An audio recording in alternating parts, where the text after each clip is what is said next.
Hello everyone, thanks for coming outside with me today. Today I would like to talk about arrows and how to properly select arrows for your compound bow setup. If you watch any of my videos or if you're familiar with my channel already, you know that I like to post videos that relate to questions that beginners of archery might have, or people that are just kind of brand new to the sport in general. And one of the biggest questions that I see posed, and one that gets posed to me a lot, is arrow selection.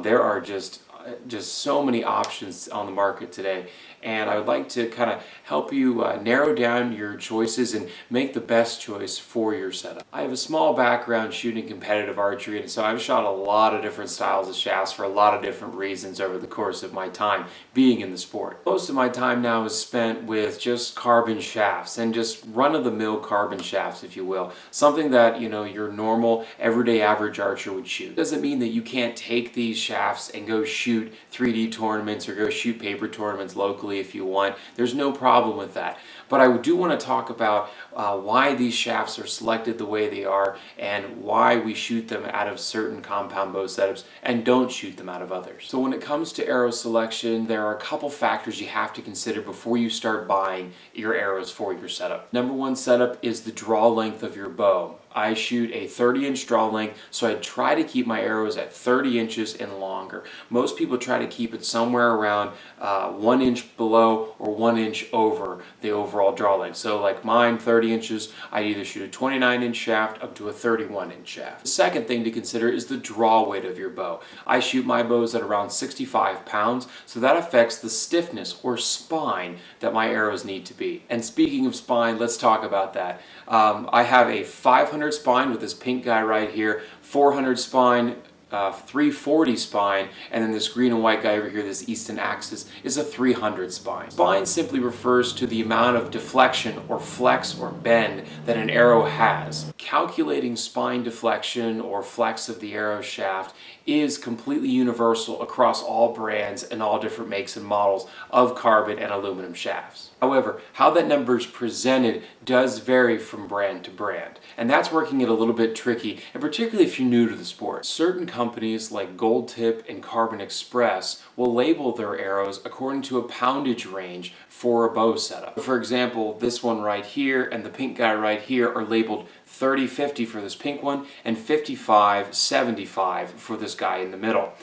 These two here on the outside are Easton shafts, and they are labeled with the standard decimal 300 or 340 that you would see in the industry. But regardless of what arrows are labeled, they are meant to be shot out of particular bow setups for particular reasons. The rule of thumb is that a higher spine number means a softer flex. So a shaft like this pink guy here, which is the 500 spine, is actually more flimsy or more flexible, if you will, than this green and white guy here, which is a 300 spine. It's a lot stiffer than this pink one. For a higher poundage bow, you need a stiffer arrow. That's just how it works. It just makes more sense. If you're going to bend something and put it under more stress, you're going to want it to be able to fight that stress more. So therefore, a stiffer shaft is needed in order to make that bow very accurate, and it transfer all of its energy effectively into the arrow in order to shoot it downrange. One thing that you have to keep in mind is that the longer the arrow, the more flexible it is. This is again that Easton Axis, which is 300 spine, which is pretty stiff. But at its full length of 32.5 inches, it is not actually a 300 spine. Spine deflection of that 300 is actually measured at a 28-inch arrow, which is the archery industry standard. So actually, at my arrow length of about 31 to about 31.5 inches, it's actually not a 300 spine arrow. It's actually closer to a 330. But the shorter the arrow gets, the harder it is to flex. And if you try to flex this much arrow right here, that doesn't flex nearly as much as the full length shaft does. And this is something to keep in mind. If you're somebody who has a 25, 26, 27-inch draw length, you actually might be told you need a 300 spine arrow, but actually because of the shortness of your arrow, because if you cut it to 26 inches, again, going back to my inch below or inch over rule, if you have a 27-inch draw length and you cut to 26 inches or 28 inches, you're actually cutting it stiffer than what it might actually be done for the industry standard. The reason why it's so important to get this right is because the arrow is the only thing about the bow that you cannot change. You can adjust your bow to be a certain poundage range. You can adjust your draw length to be shorter or longer, depending on how the comfort level is for you.